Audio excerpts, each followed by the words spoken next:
ay siya ang hari sa himayan. Asod na ang Ginoo, ay siya ang hari sa himayan.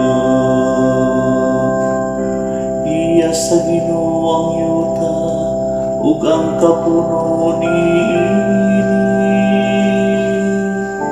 ang kalibutan ug sila nga nagpuyo niini.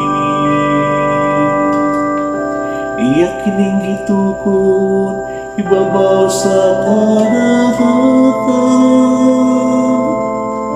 ug hilig-on kini ibabaw sa kasapaan.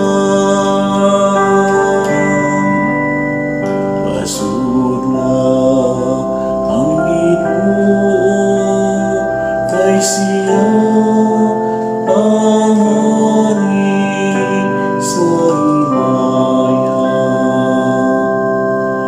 Kinsay makatunga sa bukid sa Ginoo,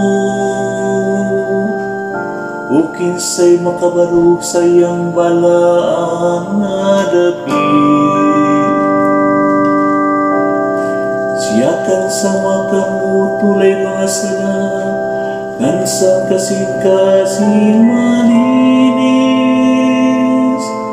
Siya nga wala magtinguha sa walay hinungdan. Asod na ang Ginoo, kay siya ang hari sa himayan. Makadawat siya ang panalangin gikan sa Ginoo, usa ka ganti gikan sa Dios na iyang manunod. Sama niini ang kaliwat nga nangita kaniya, nga nangita sa naong sa Diyos ni ako.